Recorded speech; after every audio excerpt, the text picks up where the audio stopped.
제가 가장 먼저 예수를 믿고 어머니와 형제들을 전도를 했습니다. 초창기에는 저도 믿음이 약했겠지만 전도를 받은 저희 가족들도 믿음이 약했겠지요. 그런데 출석하던 교회에 김옥순 권사님이라고 하는 분이 계셨는데 교회에서 전도인의 임명을 받고 각 집안을 신방을 하는데 저희 집에 오시게 됩니다. 아직 성경을 잘 알지 못하는 저희 가족들을 앞에 놓고 오늘 제가 정확하게 읽었던 로마서 8장 31절로 39절을 읽으신 후에 이 권사님이 설교를 하시는데 그때 제가 크게 은혜를 받았습니다. 제 생각에 권사님이 학벌이 좋거나 또 설교문을 잘 작성을 해서 전했기 때문에 은혜를 받은 것이 아니라 그 권사님의 믿음과 삶이 수반되는 그런 신앙 속에서 자기가 체험된 말씀을 전하니까 결국 이 예수 믿게 된 초신자지만 그리스도의 사랑에서 어떤 경우든지 끊어질 수 없다라고 하는 것을 강조하면서 믿음을 성장시키려고 했던 내용으로 제가 이해를 했습니다. 제가 이 본문을 말씀을 준비하면서 그 권사님이 생각난 것도 하나님께서 주신 마음이다 생각을 합니다. 여러분과 저가 구원받은 사람이잖아요. 우리가 구원받은 사람이다라고 할 때 어떤 순서, 어떤 서정을 통해서 구원을 받았을까를 종종 생각을 해보는데 이 교회학자들은 성경 전체를 통해서 구원의 서정을 9가지로 대략 설명을 합니다. 소명과 중생, 회개와 신앙, 칭의와 양자, 그리고 성화, 그리고 궁극적인 견인과 영화라고 하는 9가지 단계로 설명을 하는데 먼저 소명이라고 하는 것은 불러주셨다는 뜻이잖아요. 이 소명에는 외적인 소명과 내적인 소명이 있는데 코로나 직전에는 이런 광경을 많이 봤습니다. 길거리를 가다 보면 전도지를 나눠주고 예수 믿으세요. 예수 믿어야 천국 갑니다. 이렇게 노방전도하는 분들을 종종 보게 되고 또 전철 속에서도 전도하는 사람들을 제가 종종 만나게 되는데 이분들이 예수 믿으라고 전했잖아요. 그러면 그 말을 들은 사람들은 현재 예수를 믿든지 안 믿든지 관계없이 다 예수 복음을 들은 겁니다. 근데 그 말씀을 들었다고 다 예수 믿는 거 아니잖아요. 그래서 이런 경우를 외적인 소명이다 말하는데 그 외적인 소명을 받은 사람이 성령님께서 구원에 이르는 효과적인 부름을 할 때 이것을 내적인 소명이다. 그러면 여러분과 저가 예수 믿고 구원 받았죠? 그러면 우리는 외적인 소명 단계 정도가 아니라 내적인 소명을 받았다. 이렇게 말할 수 있는 것이죠.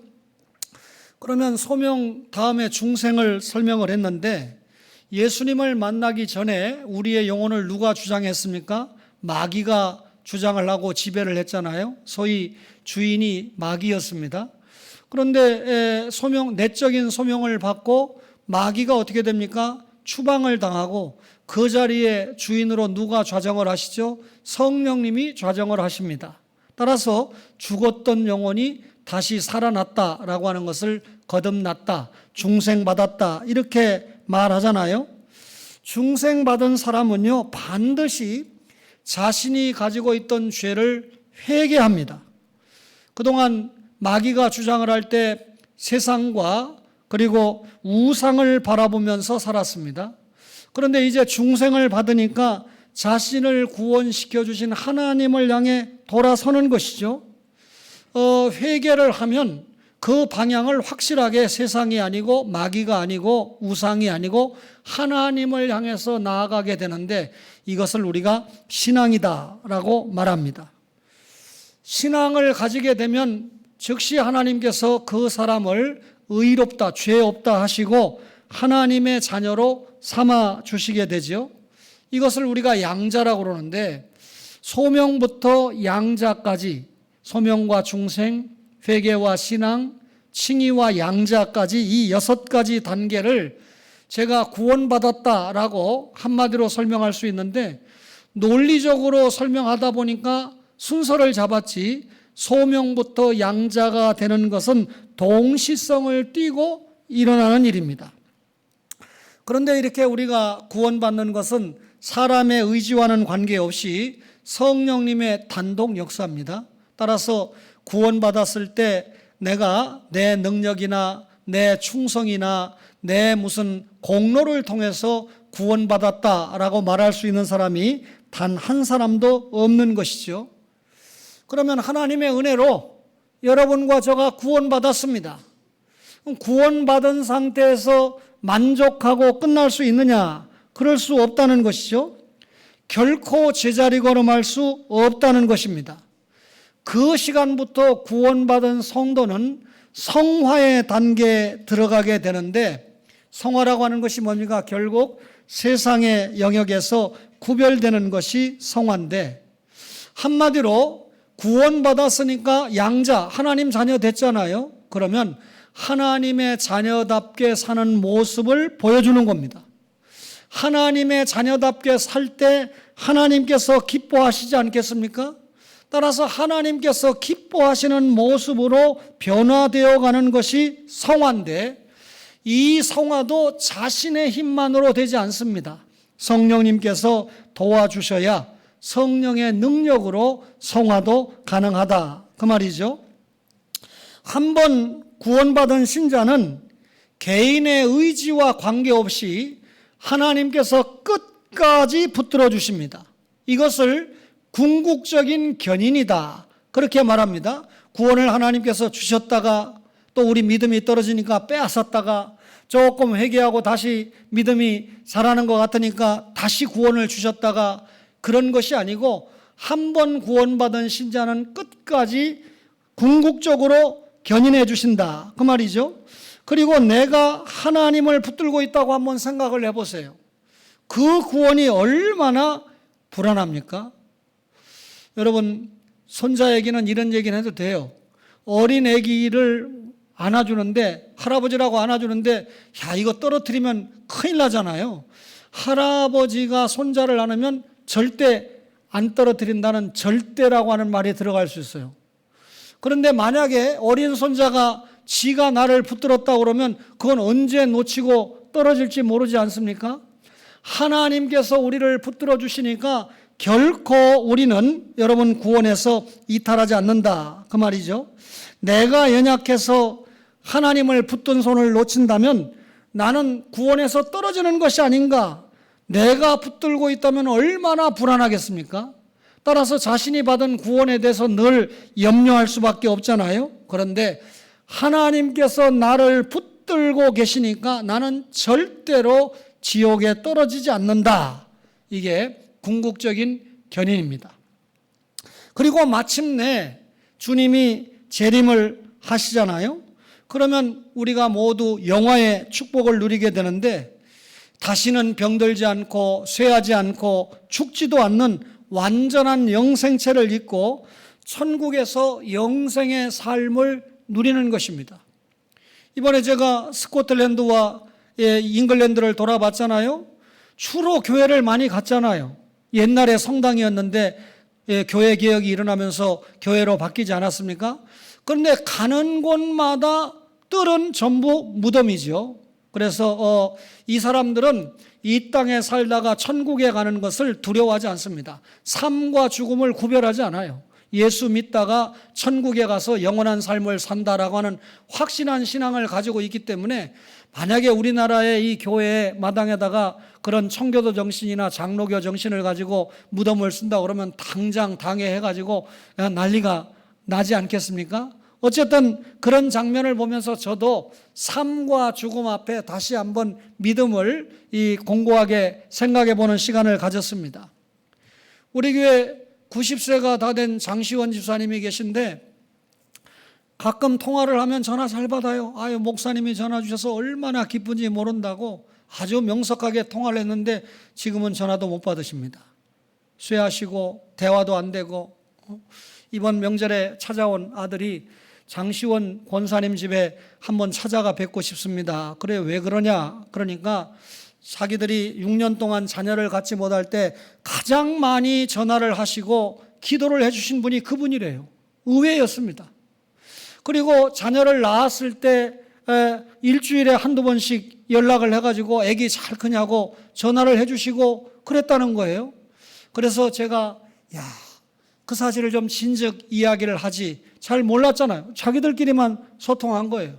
그러니까 아들 강도사가 감사해서 명절이 되고 했으니까 한번 찾아뵙고 싶은데 연락이 되지를 않습니다. 인생은 이렇게 왔다가 살다가 때가 되면 쇠해지고 약해지고 가지만 언제 다시는 병들지 않고 다시는 쇠하지 않고 죽지 않는 영생체를 잊게 됩니까? 주님이 재림하시면 그게 영화잖아요. 우리는 구원받은 성도입니다. 그런데 오늘 본문에 구원받은 성도를 하나님이 대적할 자가, 하나님이 우리를 위하시면 대적할 자가 없다, 이렇게 말합니다. 그래서 하나님이 우리를 위하시면, 한 번만 따라 할까요? 하나님이 우리를 위하시면, 넉넉히 이긴다는 거예요. 로마서 8장 31절에 하나님이 우리를 위하시면 누가 우리를 대적하리요? 37절에는 이 모든 일에 우리를 사랑하시는 이로 말미암아 우리가 넉넉히 이기느니라 그랬습니다. 하나님은 성도가 대적으로부터 이기게 한다 그랬습니다. 대적의 정체가 사단이지요. 사단은 온갖 대적의 도구를 동원을 해서 성도와 하나님께 맞섭니다. 첫사람 아담에게 사탄이 먹는 문제와 보는 문제와 욕심의 문제를 가지고 대적했죠. 거기에 무너졌잖아요. 그리고 하나님과의 관계를 단절시키지 않았습니까? 사탄은 이처럼 하나님의 주권적인 구원 계획에 도전하는 것이 목적입니다. 이 대적은 성도를 넘어뜨리는 것은 말할 것도 없고, 그리고 성도가 하나님과 원수가 되게 하려 합니다. 그런데 오늘 본문은 하나님께서는 구원받은 성도들이 넉넉히 이기게 하신다, 그렇게 말씀합니다. 넉넉히 이긴다, 이 말은 압도적인 승리를 거두게 하신다, 그 말이죠. 이겨도 겨우겨우 이기는 것이 아니라 압도적으로 이겨버리게 합니다. 누가 그렇게 해줍니까? 하나님께서 그렇게 해주신다, 그 말이죠. 오늘 로마서 8장 32절에 보니까 자기 아들을 아끼지 아니하시고 우리 모든 사람을 위하여 내주시니가 어찌 그 아들과 함께 모든 것을 우리에게 주시지 아니하겠느냐 그랬습니다. 여기 우리 모든 사람을 보니까요, 26절에 성령의 간구하심을 힘입은 자, 그게 우리 모든 사람입니다. 28절에 보니까 하나님을 사랑하는 자, 곧 그 뜻대로 부르심을 입은 자, 그게 우리 모든 사람입니다. 29절과 30절에 하나님의 예정하심에 의해서 선택받은 자가 우리 모든 사람입니다. 성도가 대적자 앞에서 이기는 힘은 하나님께서 보내주신 자기 아들 때문입니다. 하나님은 세상에 있는 자기 백성을 사랑했습니다. 이 사랑은 하나님 편에서 먼저 죄인을 사랑하신 겁니다. 아담이 범죄 타락했을 때 하나님께서 먼저 사랑하셔서 여자의 후손을 보내시겠다고 약속했고 그 약속을 지켰습니다. 이제 다시 오신다는 약속만 남지 않았습니까? 성부 하나님은 말로 형언할 수 없는 독생자 예수 그리스도를 죄인들을 위해서 대속물로 주셨습니다. 아버지와 아들이라는 관계가 보통 관계입니까? 이런 관계에도 불구하고 하나님은 죄인들을 위해서 독생성자 외아들 예수님을 대속물로 보내주셨다, 그 말이죠. 우리가 아브라함과 다윗의 자손 예수 그리스도의 계보다 이렇게 신약을 시작하는데, 아브라함이 이 후손을 약속받았을 때 이삭을 얼마나 기적과 같은 방법으로 받았습니까? 마찬가지로 예수님이 성령 잉태라는 기적과 같은 방법으로 이 땅에 오셨습니다. 어떻게 얻은 아들인데 그 아들을 번제물로 내놓으려고 합니다. 3일 동안 아버지 아브라함의 심정이 어땠겠습니까? 상상해 보세요. 예수님이 십자가에 못 박혀 돌아가시도록 우리의 죄 때문에 하나님이 화목제물로 내놓게 될 때 성부 하나님의 심정이 어땠겠습니까? 아브라함은 3일 동안 그 아들을 번제물로 드리기 위해서 가는 시간 동안에 성부 하나님의 심정이 어땠을까를 분명하게 알았던 것입니다. 그런 정도를 극복하고 아들을 드리려고 한 사람이니까 누가 봐도 우리가 믿음의 조상이다 라고 말할 수 있잖아요. 그런데 이 믿음의 조상보다 여러분과 저가 사실 믿음이 더 좋아야 됩니다. 이유는 그분은 신구약 66권이 기록되기 전에 예수님을 믿고 하나님의 사람이 되었지만, 여러분과 저는 완벽하게 하나님의 계시에 뭉친 신구약 66권이 기록된 상황 속에서 또 신학 공부를 한 목사들을 통해서 하나님의 말씀을 전달받고 예수를 믿으니까 아브라함 때보다는 더 믿음을 강화시켜야 된다는 그런 결단을 해야 되지 않겠습니까? 성도는 대적자 앞에서 이기는 힘은 하나님께서 보내주시는 자기 아들 때문이다 라고 하는 것을 알아야 됩니다. 그 하나님이 성도를 위하시면 그 무엇도 성도를 대적할 수 없다, 믿으시기를 바랍니다. 하나님이 우리를 위하시면 송사자 앞에서 이기는데요, 로마서 8장 33절에 누가 능히 하나님께서 택하신 자들을 고발하리요 의롭다 하시는 하나님이시니 그랬습니다. 고발이라고 하는 이 첫 단계는 검사가 피의자를 재판부에 기소하는 절차입니다. 사단은 끊임없이 하나님의 자녀를 하나님께 고발합니다. 어떤 때는 우리 양심을 통해서 고발을 해요. 목사가 뭐라고 하지도 않고 그랬는데 이 주의를 잘 못 지켰을 때 양심에 내가 주의를 잘 지켜야 되는데 하는 마음이 들잖아요. 또 어떤 경우는 율법을 통해서 고발을 받게 되는데, 예를 들면 간음하지 말라, 살인하지 말라 계명이 있는데 우리 간음하고 안 하고 살인 안 했잖아요. 그런데 형제를 미워하면 살인한 거다, 음욕을 품었으면 이미 이 간음을 한 거다, 이에서 자유할 수 있는 사람 별로 없죠. 이렇게 사탄이 율법을 통해서 우리를 고발을 하는데, 율법은 사람으로 하여금 죄를 가르쳐주고 깨닫게 해줍니다. 모든 사람을 심판 아래 가두는 기능을 합니다. 그리고 하나님 앞에서 입을 닫게 하는 것이 율법입니다. 율법을 지켜서 구원받을 수 있는 사람이 단 한 사람도 없기 때문이죠. 어떤 때는 우리가 당하고 있는 이 환경이나 연약을 통해서 사탄이 고발을 하기도 하는데요, 사탄이 욥을 고발했잖아요. 근데 사탄이 그럽니다. 욥이 까닭 없이 하나님을 경외하겠습니까? 하나님이 행복한 조건을 다 만족시켜 주니까 내라도 하나님 앞에 충성하겠습니다, 그런 논조죠. 그때 하나님께서 욥의 생명은 해하지 말고 그 모든 소유물을 빼앗아 가봐라 하는 그런 시험을 받았지만, 결국 욥은 적신신앙, 내가 알몸으로 나왔은즉 알몸으로 돌아갈지라, 주신 자도 여호와시요 취하신 자도 거두시는 자도 여호와라고 하는 하나님의 주권 신앙을 고백하지 않았습니까? 욥을 하나님께서 끝까지 대적자로부터 보호해 주셨다라고 하는 것입니다.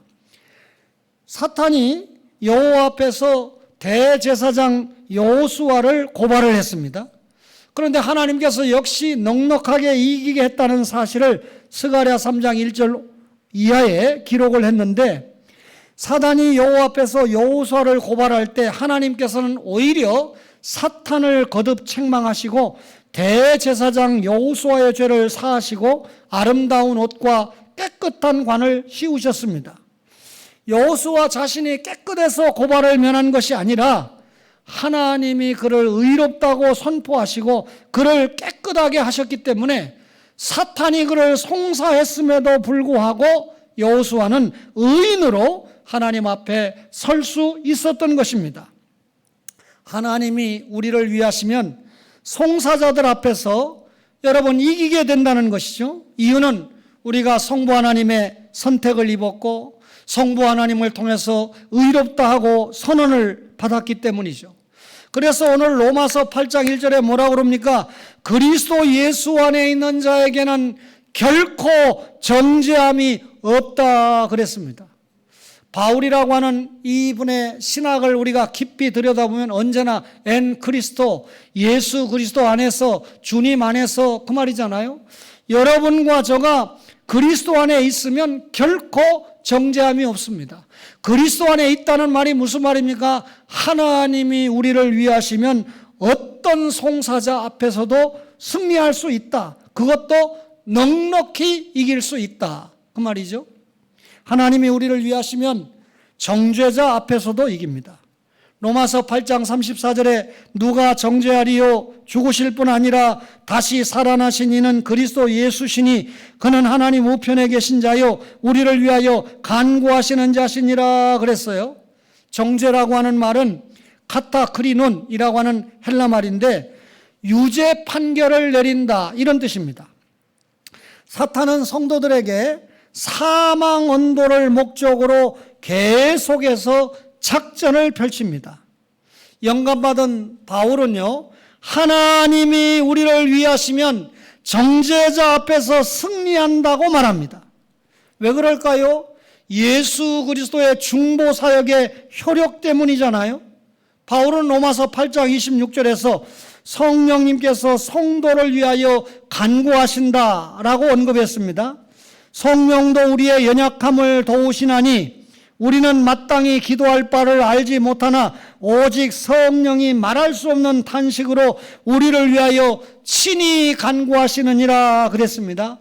성령님이 연약한 우리를 위해서 기도해 주실 뿐만 아니라 성자 그리스도는 정죄받을 성도를 위해서 변호하시고 탄원하신다는 겁니다. 자, 삼각형이 있어요.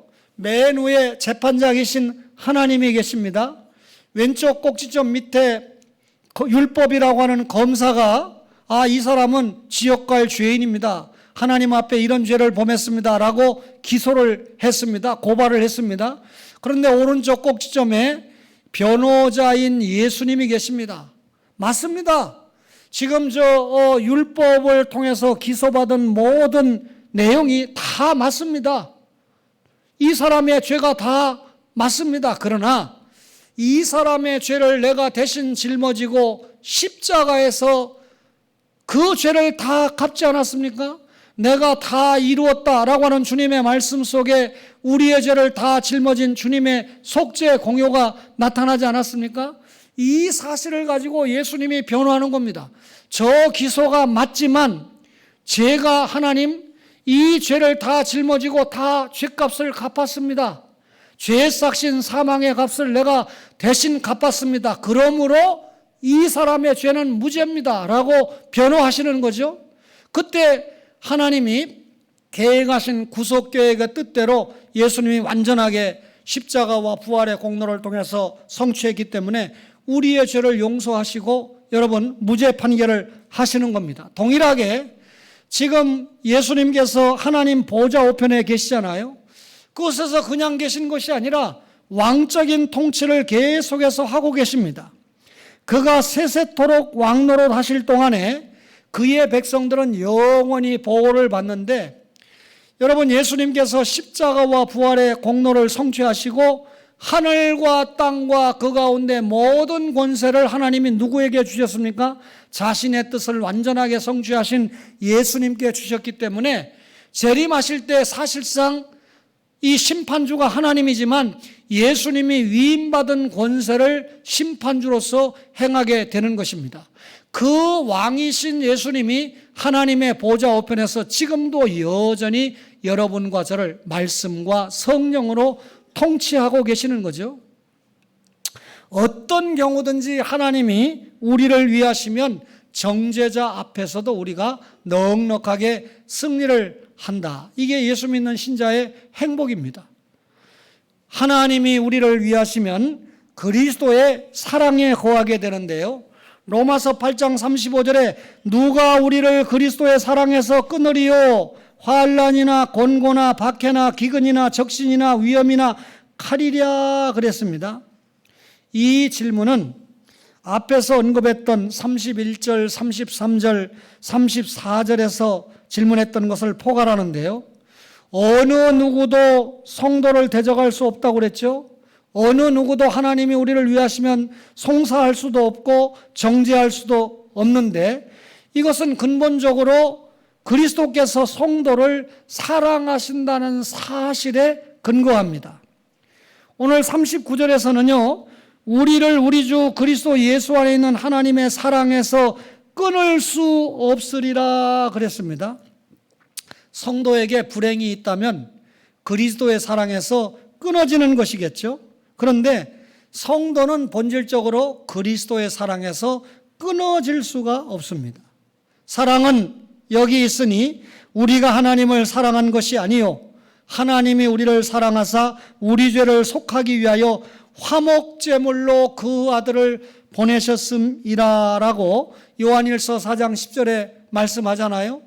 하나님과 인간 사이에 범죄 때문에 막힌 담이 있고 불화하게 됐는데, 이 담을 깨끗하게 헐어버린 화목제물이 누구라는 겁니까? 십자가와 부활의 공로를 이루신 예수 그리스도 자신이다, 그 말입니다. 바울은 이 예수님의 십자가와 부활을 믿고 구원받은 성도들에게 도전하는 세력들을 본문에서 열거하는데요, 눈에 보이는 악의 세력들이 있고 눈에 보이지 않는 악의 세력들이 있는데, 눈에 보이는 악의 세력들을 환난, 곤고, 박해, 기근, 적신, 위험, 칼, 이렇게 설명을 했는데요, 환난이 뭡니까? 모든 종류의 고통과 이 아픔, 이 손실을 환난이라고 표현을 했습니다. 곤고는 뭡니까? 내적인 공경, 내적인 모든 이 염려나 걱정을 곤고라고 했습니다. 박해는 뭡니까? 이 부단한 이 폭력 속에서 갖는 여러 가지 고통을 박해다, 그렇게 말하고요. 기근은 뭡니까? 말 그대로 굶주림과 가난을 기근이라고 말하죠. 이번 여정을 통해서 보니까 영국 사람들은 정말 음식 솜씨가, 죄송합니다, 개떡이다 이렇게 말할 정도로 음식 솜씨가 없어요. 설명을 듣다 보니까 이 영국 음식을 하는 사람과만 사는 것은 불행하다라고 할 정도로 그런 소문이 들는데, 뭐 그 음식이 그 음식이에요. 소세지는 짜지요. 뭡니까? 이 베이컨은 늘 짜지요. 제가 먹을 수 있는 영국 음식은, 스코틀랜드 음식은 감자밖에 없더라고요. 그 감자를 이 영국에서 독일 이 할레 대학 나온 끼즈라프 선교사가 우리나라에 감자를 전해줬잖아요. 그러니까 감자를 원래 만들었던 나라가 그 나라에서인지 몰라도 감자 요리는 우리보다 훨씬 낫더라고요. 근데 어떻게 여러분 감자만 먹고 살겠어요? 그런데 나도 맛없는데 지들도 맛없는지 보면 갖다가 엄청이 남기더라고요. 여러분, 세계 속에 굶어 죽는 사람들이 수도 없는데 조금 부유하게 산다고 음식을 남기는 것은 죄입니다. 교회에서도 식사를 하면서 음식을 자기의 양에 맞게 먹어야지, 음식을 갖다 자꾸 남기는 것은 하나님 앞에 죄의식을 갖는 것이 성숙한 크리스찬의 자세입니다. 적신이 뭡니까? 헐벗음과 수치죠. 위험이라는 게 뭡니까? 자연과 사람으로부터 당하는 예기치 못한 여러 가지 이 곤경을 위험이다, 이렇게 표현하죠. 이런 여러 가지 보이는 악의 세력들이 있고 또 보이지 않는 악의 세력들이 있는데, 사망, 생명, 천사들을, 사실상 악령을 말하는 거죠. 권세자들, 현재일, 장래일, 능력, 높음, 깊음, 그러면서 마지막에 다른 어떤 피조물이라고 그랬는데요, 앞에 이 권세자들이나 능력 같은 것은 사탄의 세력에서 활동하는 악한 영들을 말합니다. 결국 이것들을 9가지를 총칭해서, 앞에 모든 9가지를 총칭해서 다른 어떤 피조물이다, 이렇게 말했는데, 이 눈에 보이는 것들이나 눈에 보이지 않는 것들을 총칭해서 우리가 환난으로 표현을 할 수 있겠습니다. 그러면 이 모든 도전 세력들에서 우리를 사랑하시는 주님으로 말미암아 이 모든 환난에서 우리가 넉넉히 이긴다라고 바울은 주장하는 거죠. 그러니까 하나님이 우리를 위하시면 패배하는 것이 아니라 승리한다. 여러분과 저가 지금 전투하는 교회 중에 살고 있지 않습니까? 여러분, 세상과 전투하고 마귀와 전투하고 자기 자신과 전투하고 죄와 전투하면서 살아가잖아요. 이런 그 전투 과정에서 주님으로 말미암아 넉넉히 이긴다. 하나님이 우리를 위하시면 넉넉히 이긴다. 라고 바울이 주장하고 있는 것입니다. 모든 도전 세력에서 자기 사람 자신의 힘으로 승리하는 것이 아닙니다. 여러분, 예수 그리스도 안에서 넉넉히 하나님이 도와주셔서 승리하는 것이지 내 공로로 내 힘으로 승리하는 것 아닙니다. 우리가 서론에서 성도의 견인이라고 하는 말씀을 들었는데, 한 번 구원받은 자 여러분 끝까지 하나님께서 붙들어 주시죠. 이걸 다른 표현으로 불가항력적인 은혜로 설명할 수 있는데, 하나님께서 한 번 우리에게 구원의 은혜를 주실 때 우리가 그 구원 받겠습니다, 다음에 받겠습니다 이렇게 취사 선택할 수 있는 것이 아니라 불가항력적인 은혜, 거절할 수 없는 은혜를 우리가 받게 됩니다. 한 번 구원받았으면 끝까지 하나님께서 보장하시는 거죠. 그럼에도 불구하고 여러분과 저가 이 세상을 살아가는 가운데 이미 구원받았지만 아직 구원받지 못한 육신 때문에 구원받은 영혼과 육신의 삶 사이에서 이미 예수님이 성취하셨지만 아직 완성되지 않은 속에서 이미와 아직의 긴장관계 속에 살면서 얼마나 많은 환난을 우리가 대하게 됩니까? 정말 고통스러운 거 많이 있지요. 그런데도 끝까지 하나님께서 붙들어 주시고 우리에게 불가항력적인 은혜를 주셨다. 월요일인가요? 새벽 기도를 마치고 가면서 제 아내하고 대화하면서 무슨 심각한 이야기를 잠시 하는 중에, 여보, 하나님께서 말씀과 성령으로 붙들어 주시지 않았으면 나는 이 길을 가지 못했다. 도중에 얼마든지 포기했을 것이다. 그러나 말씀의 맛을 알고 그리고 그 말씀 속에서 성령님이 인도해 주시기 때문에 끝까지 견딜 수 있고 앞으로도 말씀과 성령에 붙들려서 갈 것이다. 그렇게 제가 아내에게 이야기합니다. 무슨 말입니까? 당신도 어려움이 있어도 말씀과 성령에 붙들려서 여기까지 왔는데 앞으로도 우리가 살 길은 말씀과 성령. 그 말은 무슨 말입니까? 주님께서, 나를 구원하신 주님께서 여전히 지금도 우리의 왕으로서 말씀과 성령으로서 우리를 이끄시고 통치하신다. 그 말이죠. 여러분과 저가 사는 길은 말씀과 성령, 결국 그리스도 안밖에는 희망이 없습니다. 계속해서 이 교회 와서 예배를 드리면서 하나님의 말씀을 깨달으시고 그 말씀대로 순종하시고 성령의 이끌림을 받아서 승리의 기록을 남기는 여러분과 저가 되기를 바랍니다. 여러분, 생명의 성령의 법이 자신을 해방시켰다는 것입니다. 이런 지극한 하나님의 사랑을 깨닫게 될 때 참된 자유와 기쁨을 느끼게 된다는 것이죠. 하나님이 성도를 위하시면 그리스도의 사랑이 거하게 되고 그리스도의 사랑이 보장될 때 우리의 구원의 완전함을 우리가 찬송한다는 말입니다. 성도는요, 뭐니 해도 임마누엘의 보장을 받은 사람인데, 임마누엘이라고 하는 말이 무슨 말입니까? 하나님이 우리와 함께 하신다, 이런 말이잖아요. 이번 여정을 통해서 제가 많은 것을 보게 되는데, 이제 며칠 내로 여러분들이 뉴스를 보면 엘리자베스 여왕의 장례식을 웨스트민스터 사원에서 한다고 그러니까 그 웨스트민스터 사원을 보게 될 텐데, 감사하게도 제가 그 앞에 가서 사진도 찍었습니다. 근데 웨스트민스터 사원 앞에 아주 길만 딱 하나 건너면 정면에 최고 요지의 자리에 웨슬레 본부, 감리교 본부가 있습니다. 이 웨슬레가요, 메소드, 방법이라는 뜻이잖아요. 그 당시에 같이 활동했던 사람이 웨슬레와 조지 휘필드인데, 대한민국의 장로교 목사들은 웨슬레 별로 치지 않습니다. 휘필드가 대단하다 이렇게 공부하고, 저도 학교에서 공부할 때 웨슬레 그런 사람이 있었어 하는 정도고 휘필드에 대해서 공부 많이 했어요.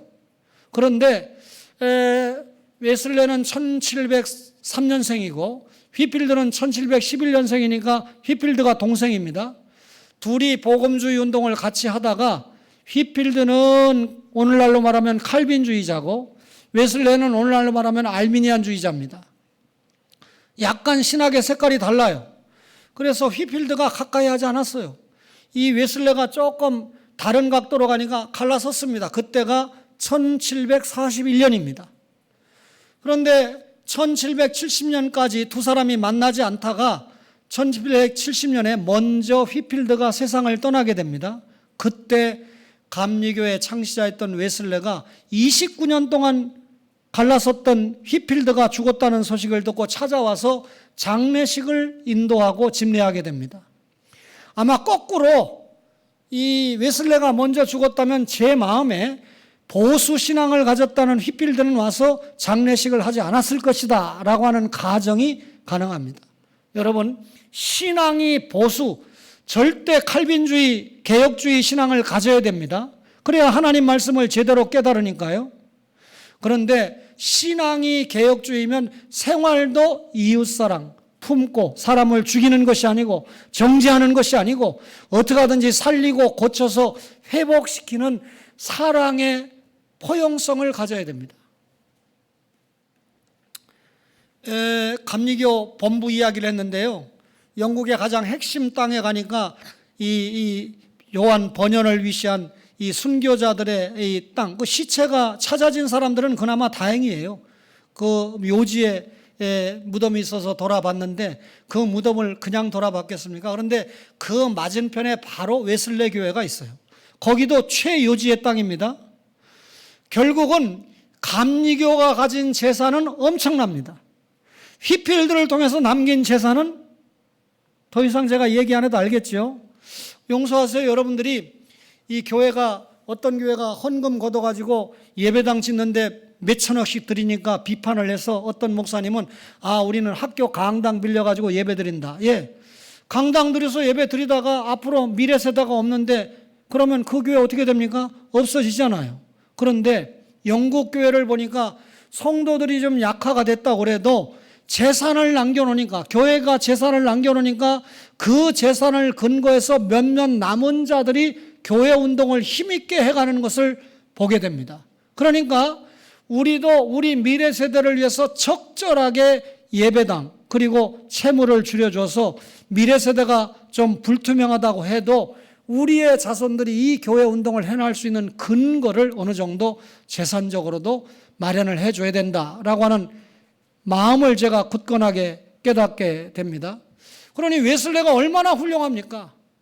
감리교가 충실하게 갈 수 있는 탄탄한 이 재력도 확보하고, 자기가 떠난 지 오래됐지만 감리교 운동이 아직도 여전히 영국과 미국에서 그리고 우리나라에서 특별히 인천에서 활성화되고 있지 않습니까? 약점은 제가 이 강단에서 설명하지만 성경을 보는 신학적인 눈은 자기들 스스로도 인정합니다. 우리 장로교 칼빈주의 따라올 수 없습니다.